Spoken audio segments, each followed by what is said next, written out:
Waftai laki he omokon. We have a sayoni of Thank God for this lovely morning where we are able to see each other in His grace. I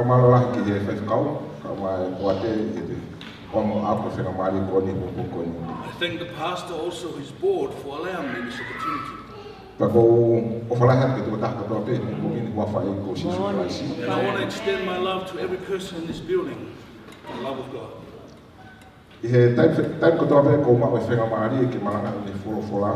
Certainly every opportunity I get to preach His word,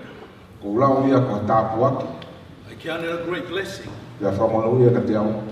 And it certainly is a blessing for me to be able to speak with the word of God. But before I share the word this morning, I want to apologize to you all. If there may be a word that may seem somewhat out of place, and they may seem somewhat untoward according to His word, I ask that I may take refuge in His cross. And if you have your word there, please turn with me to the Bible, 2 Timothy. The 4th chapter, 2 Timothy. Verse 6 to 8. And it reads,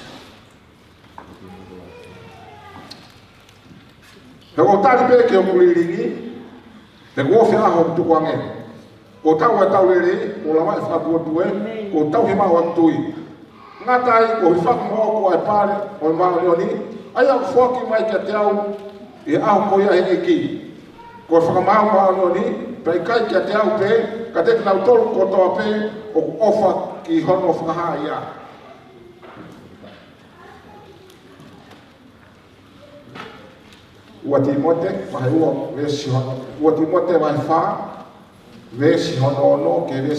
2 Timothy chapter 4 verses 6 to 8. For I am already being poured out as a drink offering, and the time of my departure is at hand. I have fought the good fight, I have finished the race, I have kept the faith. Finally there is laid up for me a crown of righteousness, with the Lord the righteous judge, who will give me on that day, and not me only, but also all who have loved His appearing.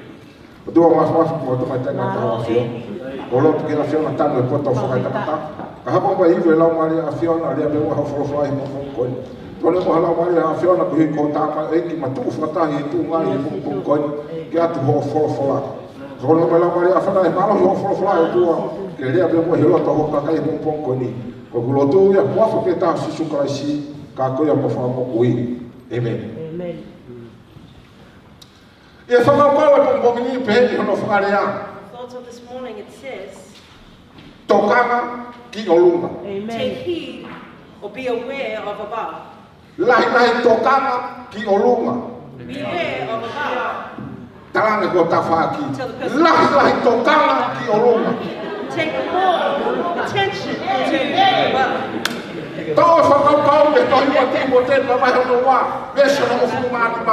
Take this thought from Timothy.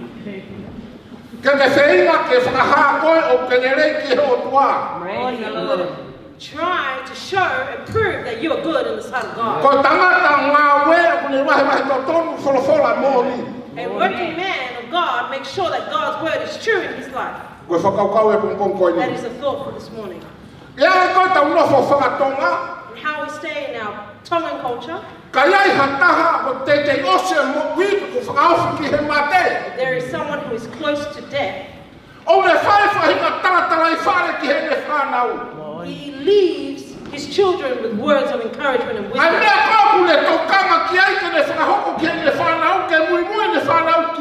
He leaves his children with what it is that he wishes for them to follow and adhere to. And those words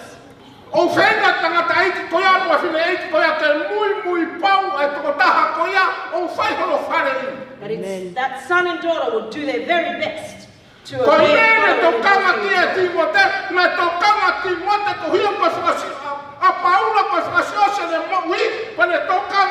Timote. Paul was worried and concerned for Timothy that he would leave a word for him to follow.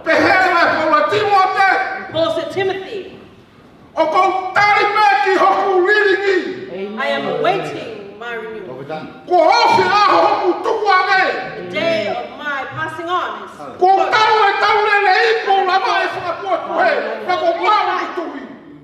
My faith has been proven.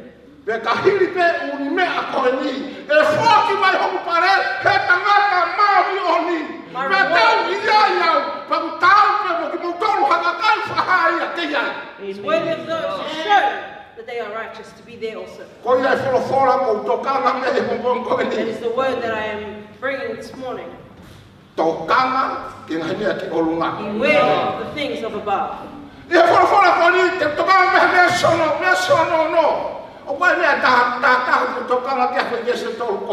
There are three verses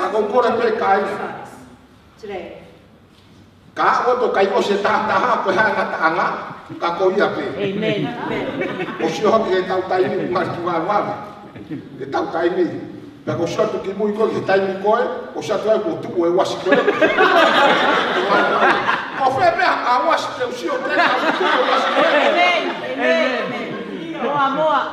Amen.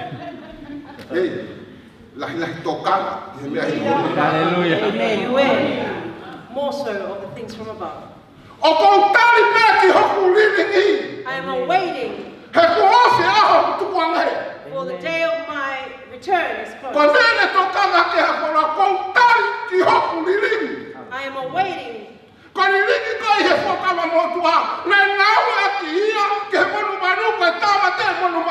that filling was in the Old Testament referred to the animals when they were sacrificed.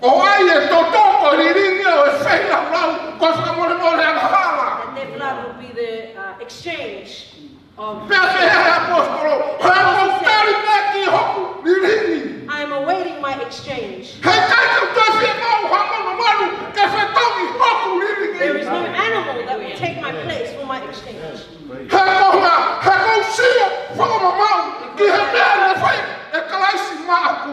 And reminded of what Christ did for me. After our communion this morning, the thing that the apostle was concerned about,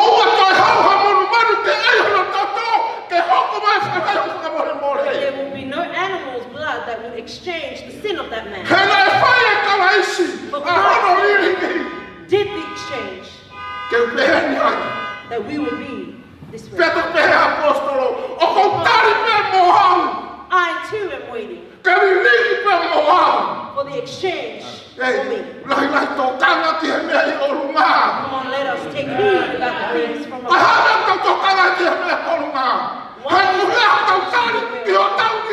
For we are waiting for our exchange. That is what the apostle said. I am awaiting exchange. For the things of yesterday were all in vanity. But the exchange that was done at the cross was worthy of that I will be know that the righteous man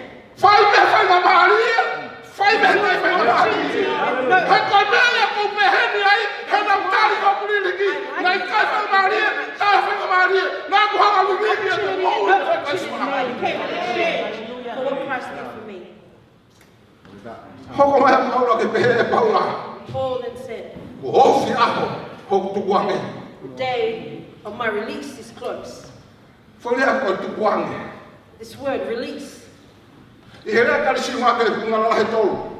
there are three meanings. Firstly, it's used for a ship. It is also used and Paul said, the day of my release is close. Because I was on the ship of yesterday, and that ship was released, and it was destined to hell. Today, the ship that has come that I'm in Kamu aki he mani. That I will be destined for heaven. Kaveinga. Ilo tanu ato hinu kepe wa he ni ma. Luke chapter 9 also says. Aluato sisu siwa tu ke he maka. Yes. Saw the two ships and saw Kake hata he maka ko ya. there was no one. Tanga mai forfa. Tofo pai me maka. Both the ships were Ala tu empty. be sisu fili maka. He takia. But Jesus came and chose a ship and boarded. Pe hata sisu ke kakita. Mai ha he ni kai. Bring me something that we may eat. Pe mai mo tamai. And the two said to him, Halata. there is nothing for us to eat. Ahoni boni mama feinga. Ha. Day and night we have tried, but we have caught nothing. And Jesus said to them, what is this ship and this net inside? This great big net and yet still no fish. This ship that was ready and prepared, but nothing was there. And Jesus then said to them, take the ship out again. Let us take heed of the things and push the ship that it will go. Amen. The ship will not go into sea. The ship made water just from sitting in the dock. Jesus said to them, push the ship into the deep. Take the net and release it on the other side. You know why they were why they had no fish in the first place? Because they went to the left. Tokanga ki he mea ni Olunga.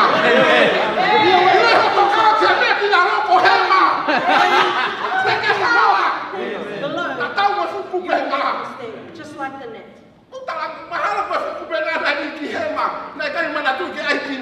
Maybe the net they had forgotten to put to the right.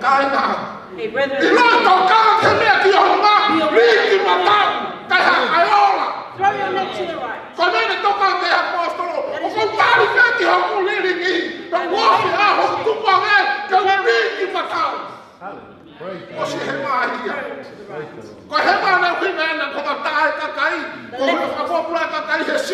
The left of Paul's life was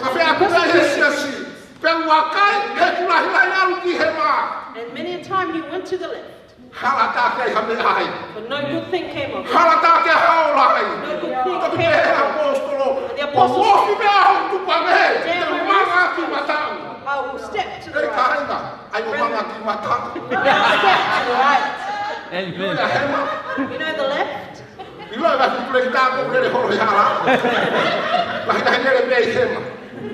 will fall on the left. If you are going to the left, you are a tractor. When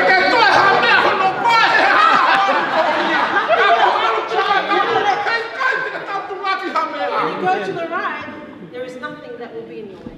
Let us take heed of what is from above. The second thing of the apostle, that Paul, that when he used this word, release, was as to a bull. In the book of Matthew, chapter 11, verse 28 to the end. Come to me, all you who are burdened and heavy laden, and I shall give you rest.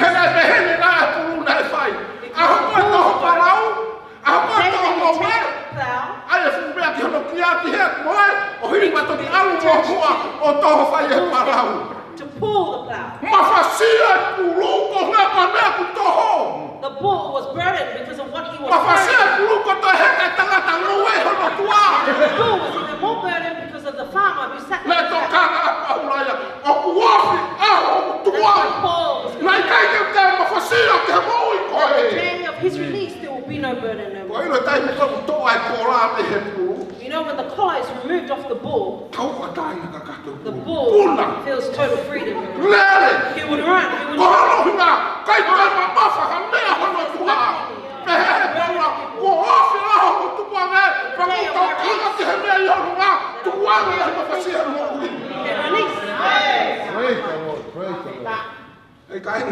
Brethren, Siapa kau tak mahu? receiving us something. Bukan puluh macam ini. Kau yang apostol kau lah. Uang puluh.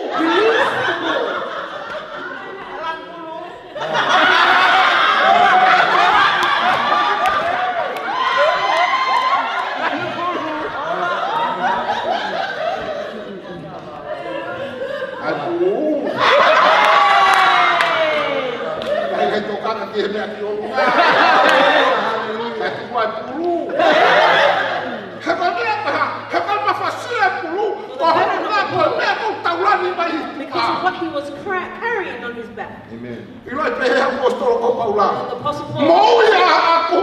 my life, Na aku mafasia. Kau hono hinga kau me kau na aku tahu lah ni. I suffered because of the things Kau me that kau na hili ki hapu maha. what was put upon my Kau shoulders. mau mahinoi kau eko sisu kalau si. He freed me from this way. Praise the Lord. Kau harus tahu itu besi untuk orang kaya kau lah. Pehe kau lah.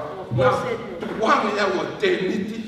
I released the tent of this life. Ilai la tu la kau teniti. You know the nature of Dan the kau ya kau tent. suka mau tua. In the Ika Old ada teniti Testament, Potu he. the tent will come and be placed here. Mata tu musia kau ya. Ika ada teniti. The tent will then be removed. Mata me And musia kau ya. Ika ada teniti he. moved to another Kau branch of mata grass. hai. Kau mata ni mata ete mata musia. Not Kau only for the pula grass masuk side, teniti. but the tent itself will be blown up. Kau hono hinga. Lahi mata ni no aku he teniti Because many pula. winds came and blew the tent that it would Tome expand. he apostol kau paula. Na ufaya ku teniti. Paul meant Kau that dah I moved moved my mau tent ya. from here to there. Kau ya honi. Kau suka mau betul. Today,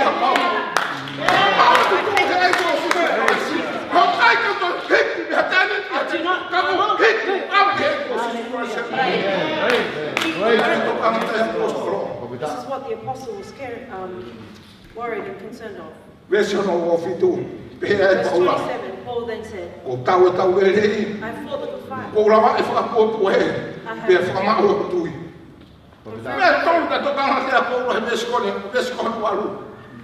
And in verse 8, verse 7, that I fought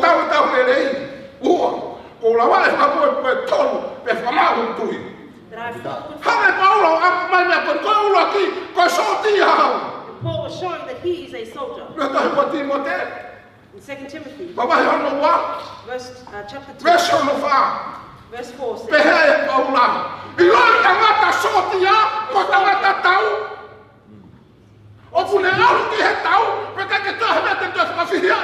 he goes to war and there is nothing that will hold him back. But he is concerned only of the war. Hey, let us be aware of the many soldiers come, when they are in the battlefield, they would look back. Why? Because of their wife.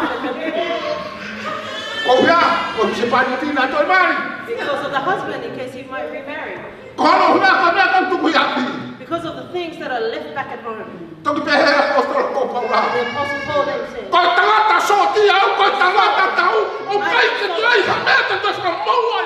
there is nothing that would concern him in this life. He would concern himself only of the things of God.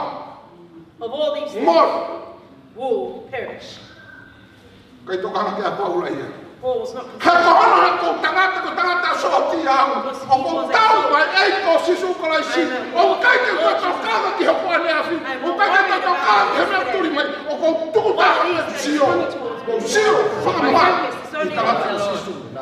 The man that is Jesus Christ.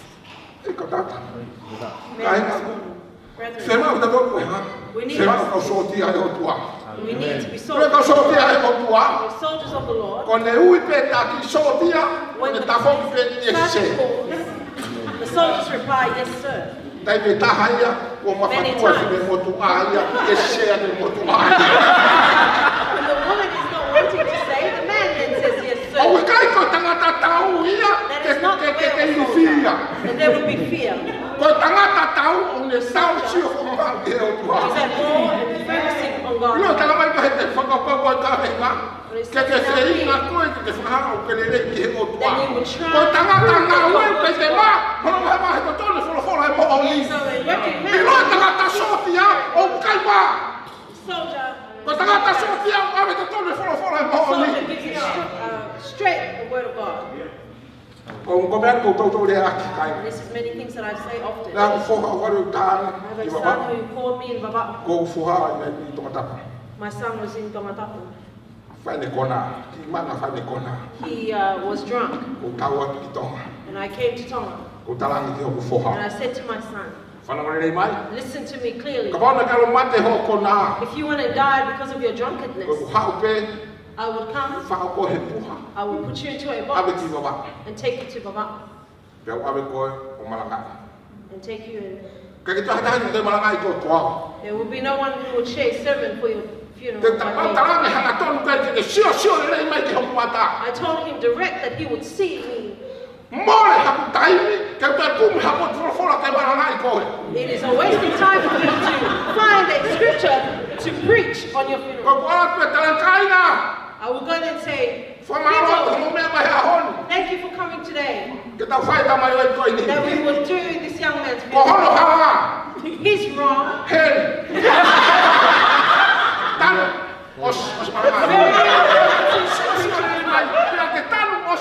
See me.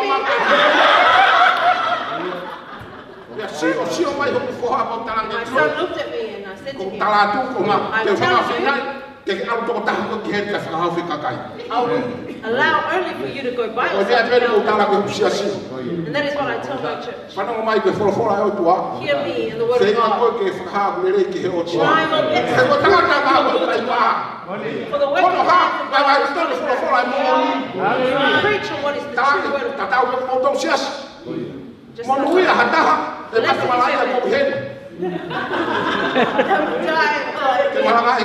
that I will preach on that you will go home and the other people will be saved. If you are to die, you're going to die. Whatever road you take, there will be a short and easy preaching on your funeral.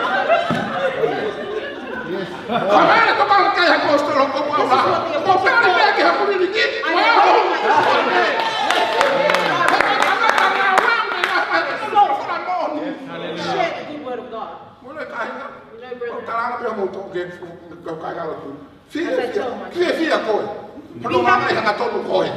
will preach direct to you. There are many people out there today. And preaching for those who have died in their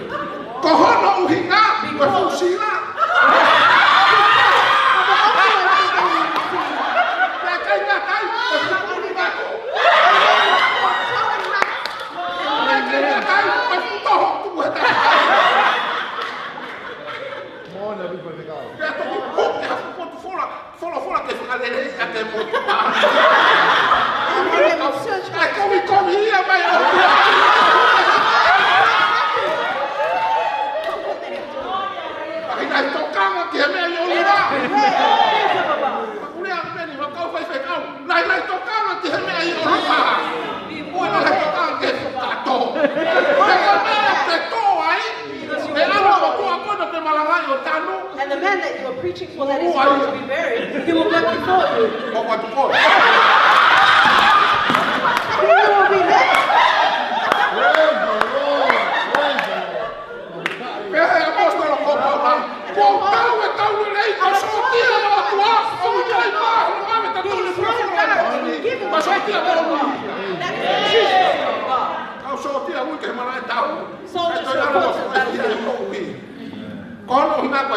Why? Because of the envelope that they are given. And the Apostle Paul, a soldier, is standing for Christ. There is no fear in him. There is nothing, no position or pushing. His heart is determined on the things of above. Hey, be aware of the things of God. Ko mea ko hala I tau tolu he mo ini kau so tia ia. Ko hina ko titi mea ko marake te ta whaaki hala Because of the tia many ia. things that we Ui ate so tia ia tokanga e ki he mea ko e. Orewa hako wili. the Kai ki soldier hiki ate pikolo a ki he. says, hold on, I need Mea to ma do this first. toa so tia ia. And the soldier then falls. Pe mea apostolo ko Paula. And the apostle Ko Paul, so tia au ma akala isi. a soldier that is at Wa me war to with God, ton me folo folo mo on. O kai ke ma, o kai ke ma. we will not sway, but give the word of God direct. La tahaya. Kita. Terus dia bang. Saya ni. Kamu akan tergawe ni hello fa. Pere la apostolo ko Paula. And the apostle Paul then said, Ko la mai ha, fa poe. I have finished the race. Rago to wa hi ko besono wa fa. 1 Corinthians chapter 9, verse 24. Tokanga mai ko ta pe apostolo Paula. Ko ha, la mai fa poe ko he tanga talere au. I have run the good O race. si so dia Paula le len. After Paul was a soldier, now he is an athlete, a runner. O ko kau helere, o lele pe ho kulai ni, he ko na ko mana ki he pare. Running in my name because I want to receive the prize. O mana ko hele ni ke he. Do not like yourself to run in the other name. The apostle Paul then said, Wa ko la wa fa poe. I have run a Tala mai good man race. ka to apostolo ko Paula. He ko ku ta lele ko to hape. Because we are all running in this same race. Ka ko ha. But why? To ta hape de ma pare. Only one will receive the reward. Hey, la Tokanga ki Olunga Let us take heed more Ka of the things ha of ma God, pare. so that we will Pe receive. apostolo ko Paula. He ko tau lele. Ko la mai fa poe. He ko ha na. He ko ta lele au. I am a runner, Pe ko lele pe poe ta ke ko lele. and I will run to reach my target. Lele kala seni. Many run. Step. Ha ka Rather ko than step, as if they have asthma. Con alu pelele, lele mana tu eu ko ho ana te grele te. O te na na fa so sio ki ai. Me ko ho tu palo ha fetu. Ko me to ka ke apostolo ko Paula. Ko kai to ko lele he fa pu tu he. He pu ta ke ko alu ki I'm ai. running a good race. Ko ta ke me ke mo sia he van. The target that I will reach heaven. Ai ai me mo hini. Brethren, in To this ka life, ha ka mo hini. He lele ta fai. we Ta consider pu ko to hape. the race Sio that we ke are kau running. pue to la kau pue. There are many of us, To la kau lele. many runners. Me kau tama hena mata ifika piko mai There pia. are some who Sio tu mata ke sio mai mata to pe. when they look at me, they have already failed the race. Pe apostolo ko para Timote. But the apostle Paul then said, I lo le Timothy, alu ko ni he mo iki he iki. Ko ko ka. live Le. life to God. Le he pue. Ta ke tokanga ho lele. And take heed of how you run. Ko ta lele ko he pue tokanga ki he lele. Take care and take heed in how you run. I lo ko to ki hira pe pu. You know, if Ta you ko want to ma turn, pu wa to ka ko ha ma pu. fall and scrape your Sai me ne ma mulu. Ka ko ho mate o alu ki heri. Scraping grace is okay, but when you die, then you will go Fema to ta hell. tokanga ta fa to mai. Ane tokanga ma ke apostolo ma What ta was to. the apostle Paul wanted us to take? Que ta wa la tokanga pe ke me ki Olunga. Where are the things of Pe God? apostolo. The apostle then says, Ko tari me ki ho ringi. I am awaiting my exchange. O fia ho tu wa The le. day of my release, Ko ta wa ta le le. Ko la va fa pu pu. I have run a good Fema race. ta to ka tu hi. La va fa We pu pu. believers Ka to pe apostolo ko Paula. Pe e fa ma tu hi ya ya. And that your faith is So me ta confirmed ma in that. so ti ai. Ta First ta le Peter le. was a soldier, then a runner. Pe ka ta ta fa ma. Tua Timote wa hewa ki. 2 Timothy chapter 1, Peso no ta hawa. verse 12. Pe Paula. Paul said, Ko me ko ko kata ki ya na ni ani. for I'm suffering Ka now, mi ka te ma. but I'm Ka not ko viru ashamed. ai ko toi ki ai. Because I Ka ko know ka ko mo ta. The one in whom I believe. Fe ma wa ta ta so ti ai ko ha tui. The soldier must Fe ma ka to ka kai ka to mo ke. Ka kai ko la to ka ma ki na ka wa toi. and care of the things of Tohi. God, people who are believers. Pe apostolo. Ko me ko ya ko kata ki ya na ni ani. He said that is why I suffer Ka mi greatly, kai te ma. for I'm not ashamed. He ko viru ai ko tui ki ai. For I know who it is that I Pe ha. believe. And my heart is trusted and assured. Kau mene Tokanga apostolo. That is what the Fai apostle meu ni me kotoe au. Ka me Timote, fe mau ke mau hotui. Timothy, your faith must be trusted. Ilo tangata tui. Tangata kataki. A believer is a man who Ilo tangata kataki. has Tangata patience, kuilahi. long suffering, Ilo tangata kataki. Tangata kai maha. who is not Tangata ashamed. kataki kai maha. Tangata maha. Mau na tui. O tu. Mama tapi eko si sukraisi. Standing firm in Jesus. Pehe apostolo ko Paula. The Apostle Paul says, Ko mea ia ku kataki.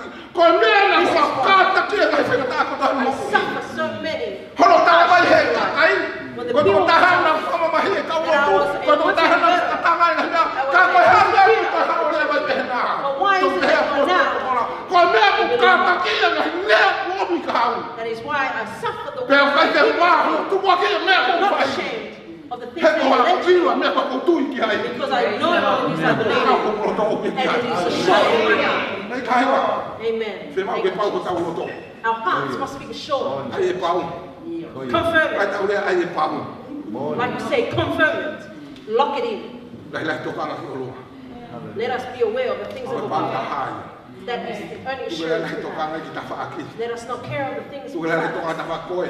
or this side. Tu le lai puno. Or even bowing our head. Lai sio hanga tō ki mai. Look straight.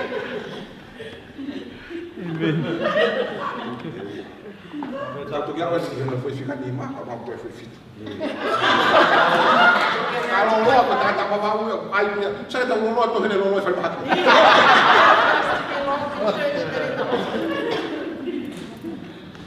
Lai tokanga ki me he Olunga. Let us, Pehe apostolo. Ke whenga ko ke whakau le rei ki o tua. that you would Ko try ta to anga au e prove kai yourself ma. good unto God. Kono wahi mai te tone A folo soldier is not ashamed of sharing the good word of God. And the Apostle Tari Paul pe ke says, hoku ringi. I'm awaiting my O exchange. whia hau tu wa me. The day of my Ko tau tau le release, rei. I have fought a Ko good la wai fight, wha poe I have run a good Te ha race, kamau me tui. and my faith is confirmed. He ko ilo. For I know O kuai ku karau. there is a crown that I Ko will whare ko receive. fufula ngake pare. Ka whare ko whare ke au ia. E iai ku karau. But I like to use the term. He tangata o kuha. Tangata ulai lai tokanga ki o kuha. He uere karau ku ane kia te ia. He kohono huna. Kone lawa e tahu. Kone lawa e lere. Kone lawa e tātaki. Pea whamau e le tui. Pea iei pare o mia te ia. And there is a Yes, reward that Lord. will be given unto him, which is verse 8.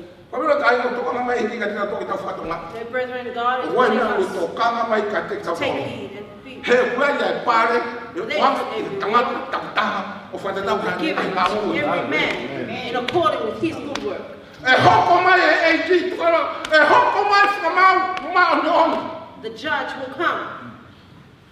Rote sole ka pama hena wha meso tahana meso tahana. Thessalonians says, Peho no wharea. E hoko mai ai. E hoko mai ai no mo mea rea. Mo mea e he mawawa. Mo ka wake no tomo lahi. Pe koe pe kia koe a karaisi. Tomo atu uia. Pami na tomo mo ui mo toe. E tomo tomo haki na utoro. O whawita waki he ki he mawawa tangata. those who are left behind will then be taken up.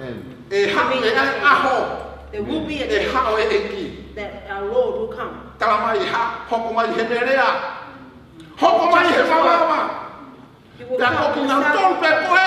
Na e mate. Na e whamamau ki he e Those ki. who died in Christ, Whanau, ko ina tolu pe koe na e mate. Na e whamamau ki he e ki. Tala mai tomua o hake ia. they will be the first to be. Ala ki hea mama. Tala mai hono wa. Whoki mai. Whakasio ki na tolu mo ui mo toe. Na i he e ki. Alive and who are in God Ale ki Olunga. will take Ki he them. mama. Pau ina tolu pe koe toe. He ino atu ai mo toe. We are not sure what will happen unto you. E hoko mai e ki. E hae a hoko ia. Ka ne ui e me kakai. O hanga tolu a ki a te ia. Pe he apostol ko para. Ko tari me ki haku riringi. Ko se a hotu ko ane. Ko tau tau le rei. Ko la wasa kua puhe. Tu mai hutui. He ko ina e kalauni. Faith is steadfast Hoko mai e ki a hoko ia. that I will O hake le uraki. O hake ha. Matu ia a kalasi. take up Who? those who are in him. Tau hake na tolu mo ui mo toe ia kalasi. Take those who are still alive and living in Christ. Those who remain. La me koe kei to tani la pa vai no fa. Vesho no wa. Vesho no uruaki. Pehe mai le mai ya. E hoge e na mea hango to umu. O vela e la kukia ya veve ko to ape. Pe kai to to haaka mo hava. There will be a peace Tano to tani la ya. and fire will be within Chonki ai. Mea to ka mai apostolo Paula. Na kai te fe ma lo ko veve. He doesn't want to be just discarded. Dike ke au veve.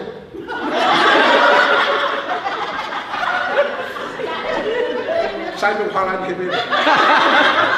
Ako si o veve klase ni.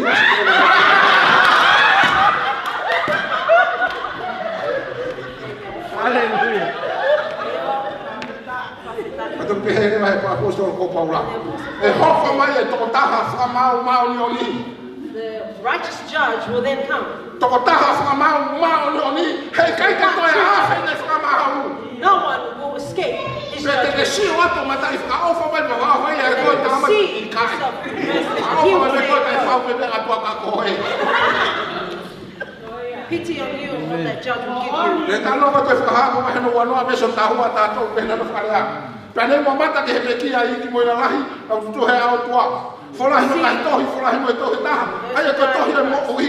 Pe to fra mau ko ta ko to pe fa Each ta and pe every na mau e. person will be judged. Verse according to their works. Verse 13 says, Tu hake tahi kau mate na iai. those who died, Tu hake fai toka mo hete si kau mate na iai. Whaka ofa si kau mate. Kono tu pei pehei hake. Peto pehe apostolo ko Paula. Pere toki whaka mau na tō whaka tau pehe na they will be judged according to all their works. Kome mo ki mo ye he kātaki. Kome mo ki mo ye he tāua. He mo wiru na whaka mau ya. Hawa. Aleluia.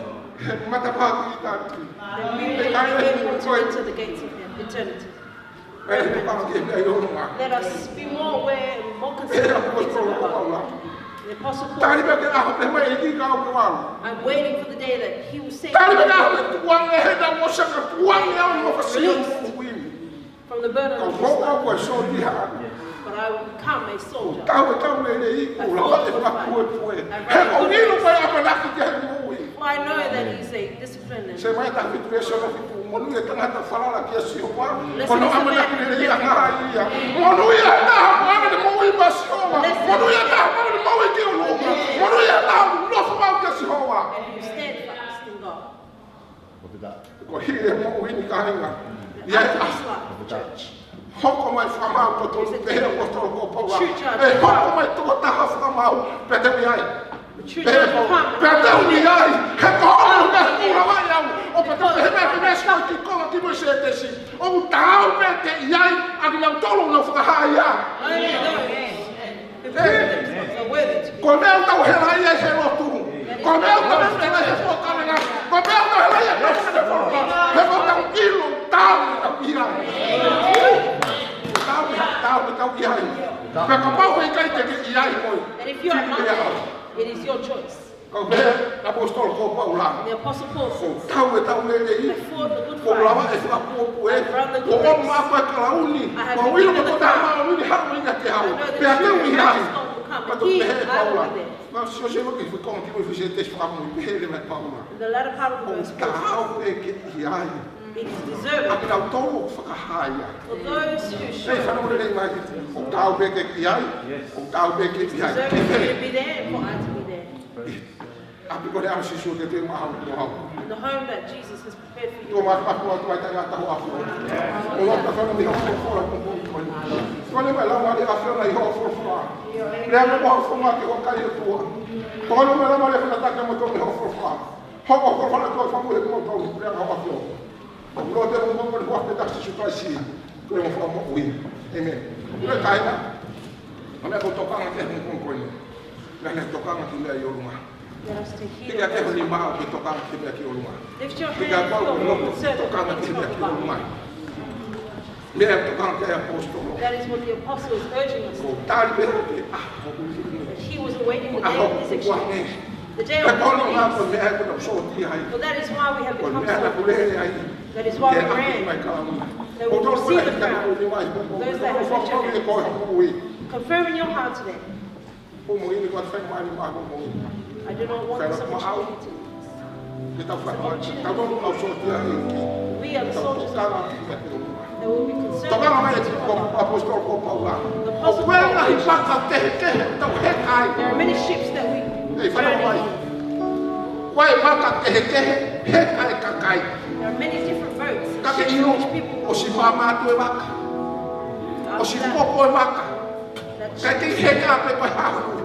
why are they still boarding on the ship if it's sinking? The apostle Paul ship. This is a new ship that I bought. One prayer this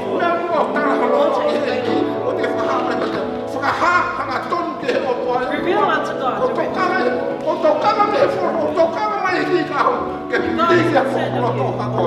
And I will give you my heart today.